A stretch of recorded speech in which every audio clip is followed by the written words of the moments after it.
నగరము మరియు పరిసర ప్రాంతాలు కొన్ని గ్రామాల్లో ఇక్కడ వచ్చిన ఫ్లడ్ ఎఫెక్ట్ వల్ల అనేక గ్రామాలు ఈ వరదలో చిక్కోవటం. అదేవిధంగా విజయవాడ కార్పొరేషన్ తీసుకుంటే 62 డివిజన్లు ఉంటే అందులో 64 డివిజన్లు ఉంటే అందులో 32 డివిజన్లు టోటల్గా వరదలో చిక్కుపోయినాయి. కొన్ని డివిజన్లు అయితే 10 అడుగులు కూడా నీళ్ళు వచ్చినాయి. అంటే ఫస్ట్ ఫ్లోర్ వినిగిపోయింది.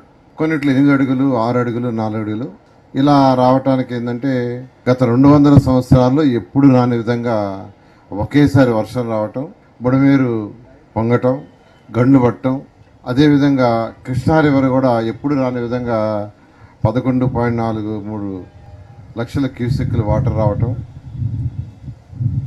వల్ల ఒక్కసారి నగరం పైన నీరు పొలటంతో అనేక వార్డులు మునకైనాయి.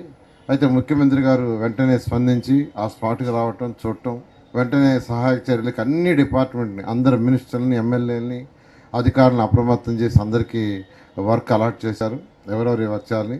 ముఖ్యమంత్రి గారు కూడా ఆ రోజు అక్కడే చెప్పారు. సింగ్ నగర్ దగ్గరికి వచ్చి చూసిన వెంటనే స్పాట్లో చెప్పారు, నేను వెంటనే కలెక్టరేట్కి పోతాను, అక్కడే ఉంటాను, 5 రోజులైనా, వారమైనా, 10 రోజులైనా ప్రజలు సాధారణ జీవితం వచ్చిందాకా, యాక్చువల్గా జీవనానికి వచ్చిందాకా నేను ఇక్కడే ఉంటానని, ఇక్కడే ఉండి ప్రతిరోజు అధికారులకి, మంత్రులకి అందరికీ దిశానిర్దేశాలు ఇచ్చి వర్క్ చేస్తూ చేయడంతో ఈరోజు ఈ యొక్క నగరంలో మొత్తం 32 డివిజన్లు నీటిలో మునిగితే 26 డివిజన్లు నిన్న క్లియర్ అయిపోయినాయి.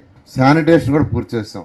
అయితే మరొక 6 డివిజన్లు మాత్రం నీటిలో 3 అడుగులు, 2 అడుగులు, 1 అడుగు ఉన్నాయి. దానికి యాక్చువల్గా రాత్రి అయితే ఒక స్పెషల్ డ్రైవ్ చేసాం. మీ టీవీలో వాళ్ళు కూడా వచ్చారు.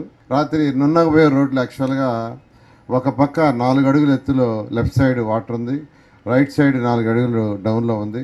ఆ రోడ్నంతా 7 దగ్గర మొత్తం దాన్ని యాక్చువల్గా రోడ్డు తీసేసి, అంటే ఒక 10 అడుగుల వెడల్పు రోడ్డుని యాక్చువల్గా బ్రేక్ చేసాం. బ్రేక్ చేస్తే వాటర్ పోయింది. ఈ విధంగా ఇప్పుడు కూడా చేస్తూ ఉండారు. రేపు తెల్లవారికైతే అక్కడ 100% వాటర్ పోయేటట్టుగా ఎక్విప్మెంట్ని, జేసీబీలని, ప్రొక్లైన్ని, ట్యాంకర్లు అన్నింటిని పెట్టి వర్క్ జరుగుతుంది. తెల్లవారి 3 దాకా నేను ఉన్నాను, మీరు కూడా ఉన్నారు. మళ్ళీ 6 గంటల నుంచి యాక్చువల్గా అక్కడ అందరు అధికారులు అందరూ పోయి వర్క్ చేస్తున్నారు. బహుశా రేపు తెల్లవారికి మాత్రం 99% మొత్తం వాటర్ పోతుంది. అది పోతే 61, 62, 63, 64 ఈ 4 డివిజన్లో వాటర్ పోతుంది. ఈ 4 డివిజన్లో వాటర్ ఉండటానికి కారణం ఏంటంటే ఆ నున్నాకు పోయే రోడ్లో, ఆ రోడ్డుకి లెఫ్ట్ సైడ్ పొలాల్లో నుంచి నీరు రావటం, బుడమేరు నుంచి వచ్చే నీరంతా పొలాల్లో ఉండటం, ఆ పొలాల్లో నీరు మళ్ళా ఇట రావటం, ఆ విధంగా చేసాం. అదేవిధంగా 45వ డివిజను, ఇంకొక పక్క డివిజన్లలో కొంత వాటర్ ఉంది, దానికి కూడా యాక్చువల్గా స్పెషల్ డ్రైవ్ పెట్టాం. అది కూడా రేపు మార్నింగ్ కంప్లీట్గా పోయేటట్టుగా. అయితే ఎక్కడైతే వాటర్ పోయిందో అక్కడ శానిటేషన్ వర్కర్స్ 7,800 మంది శానిటేషన్ వర్కర్స్ బయట నుంచి తెప్పించాం. అంటే ఇతర జిల్లాల్లో ఉన్న కమిషన్ని, వాళ్ళ యొక్క కొంతమంది సిబ్బందిని మళ్ళీ అక్కడ ఇబ్బంది లేకుండా కొంత ఎక్విప్మెంట్ వాళ్ళే తెచ్చుకోమన్నాం. ఇక్కడ మళ్ళీ విజయవాడ నగరానికి 3,000 మంది ఉన్నారు సిబ్బంది. వీళ్ళల్లో కూడా యాక్చువల్గా కొంతమంది తీసుకున్నాం. దాదాపు 10,000 మంది యాక్చువల్గా ఈరోజు విజయవాడ నగరంలో ఈ శానిటేషన్ వర్క్ మీద ఫోకస్ చేశారు. చేయబట్టే ఒక 26 డివిజన్లు అయితే శానిటేషన్ ఆల్మోస్ట్ పర్ఫెక్ట్ చేశారు. వాళ్ళందరినీ కూడా నేను అభినందిస్తున్నా. రాత్రింబావుళ్ళు 3 షిఫ్ట్లు శానిటేషన్ వర్కర్స్ చేశారు. వాళ్ళ మీద ఉన్న అధికారులు, కమిషన్లు అందరూ కూడా చేశారు. ఈ విధంగా ఈరోజు చేశారు. అయితే ఫుడ్ ఈ వరద డిఫరెంట్, మిగతా వరదలు డిఫరెంట్. జనరల్గా వరద వస్తే, తుఫాన్లు వస్తే ఒకరోజు గాలి వస్తుంది, ఒక 2 రోజులు నీళ్ళు ఉంటాయి, పోతాయి.